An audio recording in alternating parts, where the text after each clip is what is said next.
هنگامی که انسان مسلمان توبه میکنه و برمیگرده به سمت الله، فرشته ها به هم تبریک میگن ان او فلانن فقط اصطلح مع الله، برید به فلانی تبریک بگید امشب چی شده؟ متولد شده؟ بله، اما نه از مادر متولد نشده، نه، از بطن معصیت ها و گناه ها اومده بیرون، یه تولد خاص. اینو بهش تبریک بگید، صلحش با الله، آشتی او رو با الله برید تبریک بگید. این معنای توبه هست، این معنای توبه هست.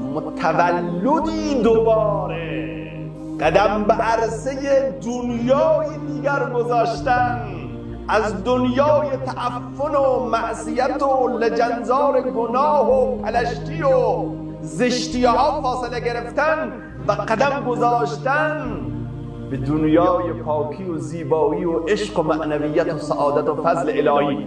خدا قسم خیلی قشنگ آیه رو امروز من این آیه رو شاید صدها بار خوندم، ولی امروز یه احساسی عجیب بهم داد که خدای عزوجل می‌فرماید در آیه قرآن سوره غافر هست که کسانی که توبه میکنن خدای متعال نه فرشته ها رو، حملت العرش رو دستور میده که برید برای خود این آقا، برای خانواده‌اش، برای زنش و شوهرش، برای ذریه و اولادش و برای آبا و اجدادش دعای خیر کنید. برای کی؟ فرشته ها رو دستور میده حملت العرش رو که برای کی دعا کنن؟ برای پدر و مادر کی؟ برای اولاد و ذریه کی؟ برای زن و همسر کی؟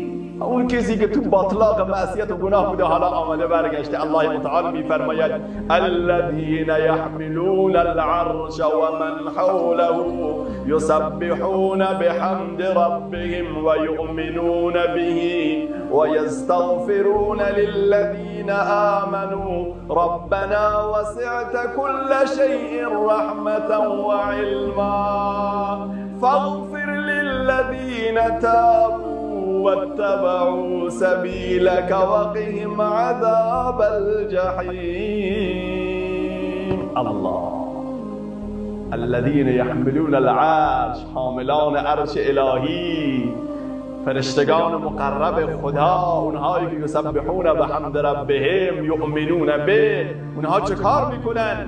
میگن فاغفر للذین تابوا، خدایا اینهایی که توبه کردن اینها رو مورد مغفرت قرار بده. فاغفر للذین تابوا. الله اکبر، تو چقدر ارزش پیدا کردی، آخه تولدته، آخه این تولد وقت قشنگه که خدای متعال حتی فرشتگان خودش رو خودش دستور میده که بیاد این تولد رو بهت تبریک بگه. فاغفر للذین تابوا. چه ربی داری؟ آخه این جمال کجا داری میری؟ آخه چرا از این خدا غافلی؟ نه برای خودت، دو تا دعا واسه خودت میکنه. فاغفر للذین تابوا واتبعوا سبیلک وقهم عذاب الجحیم. پروردگارا در این دنیا اونها رو ستر کن. پروردگارا غفران از مغفرت میاد. مغفر در زبان عربی به کلاهی که جنگجویان سرشون میکنن، یعنی چی؟ خدای گناهانشون رو بپوش. این توبه کرده ببخشش. دو وقهم عذاب الجحیم، در آخرت هم آبروش رو حفظ کن، گناه باعث نشه دو مرتبه پروندهش باز بشه. دنبالش سه تا دعاست در واقع: یک مغفرت، دو نجات از عذاب اخروی، سه دخول جنت. حالا گوش بدید: و من صلح من آبائهم و ازواجهم و ذریاتهم. پروردگارا فقط خودشونه، این آقا توبه کرده خودشونه، پدرشو، پدرانشو، همسرشو، ذریه و اولادشو، همه رو مغفرت. انک انت العزیز الحکیم. رها نمیکنه، هنوز دعای ادامه داره. واقهم السیئات، خدای آینده هم مواظبش باش، دست از پا خطا نکن.